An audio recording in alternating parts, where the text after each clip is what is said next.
Assalamualaikum warahmatullahi wabarakatuh. Alhamdulillahi rabbil alamin.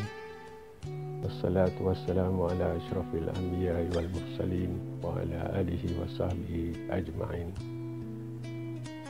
Inna lillahi wa inna ilaihi raji'un.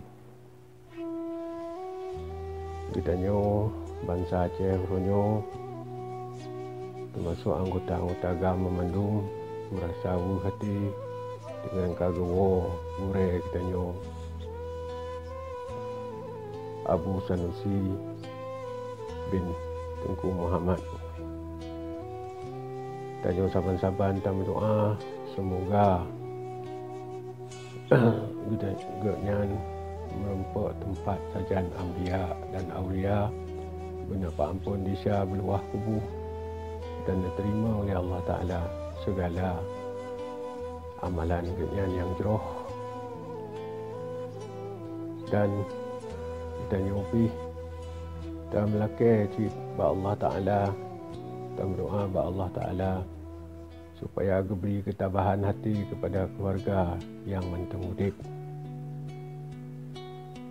bak hadapi cubaan yang maha beratnya, dan tanya petuk salim takziah kepada keluarga almarhum Abu Sanusi. Semoga sabi na pelindung oleh Allah Ta'ala bak hadap kehilangan dronenyan yang merupakan kehilangan tanya ucit sebagai sidra orang cik murai panglima dan salah sidra daripada orang yang publik mata bangsa Aceh cik. Semoga Allah beri rahmat ke Bandung,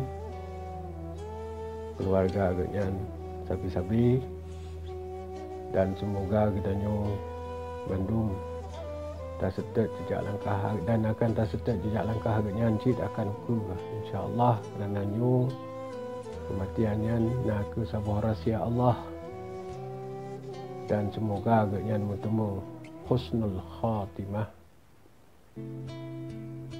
Ono kementeng haba duka cita salim takziah gedanyo memandum kepada almarhum dan kepada keluarga yang tinggal di Nenggro.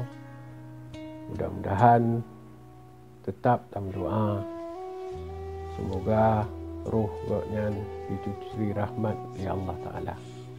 Wabillahi taufiq wal hidayah. Wassalamualaikum warahmatullahi wabarakatuh.